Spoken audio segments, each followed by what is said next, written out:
خواتین حضرات، پروگرام میں آپ کو ایک بار پھر خوش آمدید کہتا ہوں. گفتگو کر رہے ہیں اس موضوع پر کہ ہمارے ہیرو محمد بن قاسم ہیں یا راجہ داہر.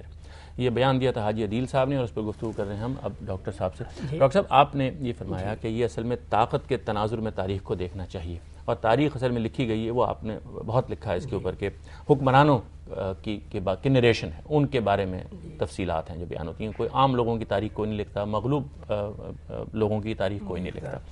لیکن یہاں سوال یہ پیدا ہوتا ہے کہ آپ نے یہ جو ہیرو ورشپ یا ہیرو کے کانسیپٹ پر بھی تنقید کی، اس میں معیار پھر ہے کیا؟ یعنی کسی چیز کے تجزیے کا پھر کیا معیار ہونا چاہیے؟ اس میں تھوڑا سا اگر آپ یعنی ہندوستان کی تاریخ کے تناظر میں ان تمام چیزوں کو دیکھیں تو یہ 19 کی دہائی کی بات ہے کہ ہماری تاریخ نویسی میں فرقہ واریت جو ہے وہ آئی، اور اس میں یہ محمد بن قاسم کو اس سے پہلے مثلا سلطنت پیریڈ میں یا مغلوں کے پیریڈ میں کوئی ہیرو کا درجہ نہیں دیا جاتا تھا.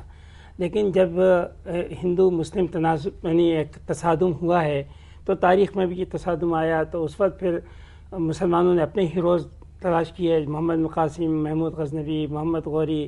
ہندوؤں میں ان کے اپنے تھے کہ شیواجی، پرتاپ سنگھ، گرو گوبند، اس قسم کے. تو محمد بن قاسم جو ہے ایک طرح سے ہیرو کی شکل کے اندر جدید دور کے اندر آیا. اب اس کے بعد ہوا یہ ہے کہ محمد بن قاسم کو ایک طرح سے علامت بنایا گیا کہ یہ اسلام کو ہندوستان میں لے کر آیا، اور کہا اس کے بعد سے سندھ کو انہوں نے کہا یہ باب الاسلام ہے. تو یہ ایک فرقہ واریت کا زمانہ تھا کہ جس کے تناظر میں یہ سب کچھ ہوا ہے. لیکن اس کو جو چیلنج کیا گیا ہے، جیسا میں نے کہا جیم سید صاحب نے اس کو چیلنج کیا، اور اس کی جگہ انہوں نے ایک سیکولر نقطۂ نظر کے ساتھ یہ بات کہی کہ سندھ کو ہم باب الاسلام نہیں مانتے اور نہ محمد بن قاسم کو ایک ہیرو مانتے ہیں.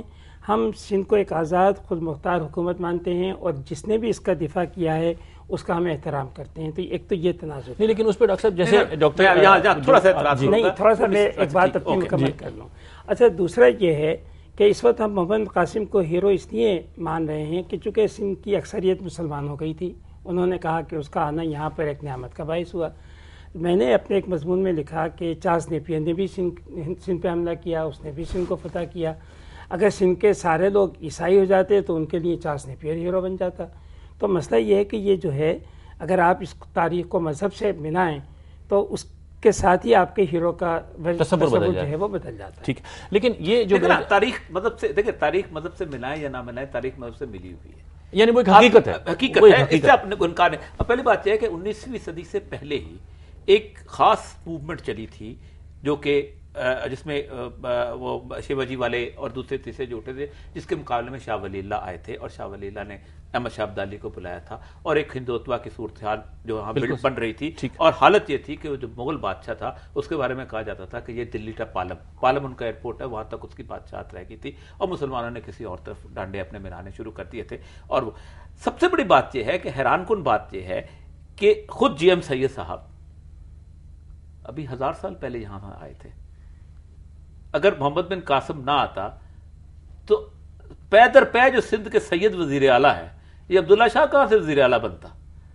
یہ قائم علی شاہ کہاں سے وزیر اعلیٰ بنتا؟ سادات کی عزت و احترام جس طرح بھی بلٹا، میں یہ نہیں کہتا ہوں.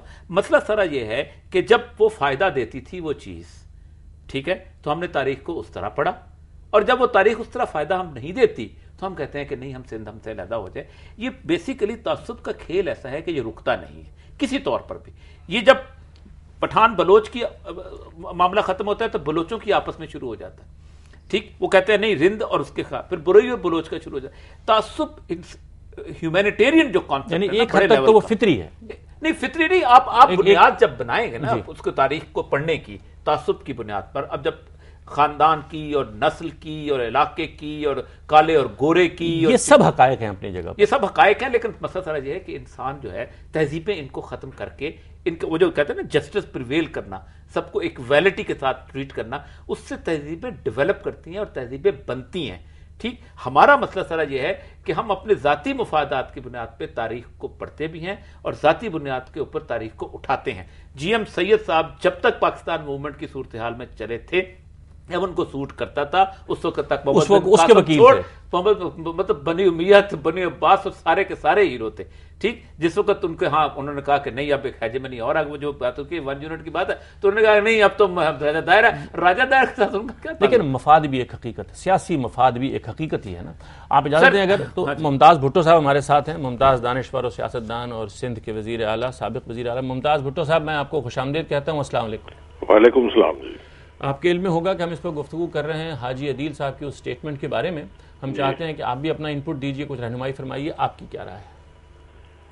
یہ جہاں تک مجھے یاد ہے تو سوال تو یہ تھا کہ مسلمان وہ جو ہیں وہ عرب کانکویسٹ سے پہلے تھے یا بعد میں تھے، کیونکہ راجہ دہر تو پہلے تھا. جی جی. تو عام طور پہ جو یہاں لوگ بلیو کرتے ہیں وہ یہ ہے کہ اسلام صحیح طریقے سے یہاں تب پھیلا جب عرب آئے اور انہوں نے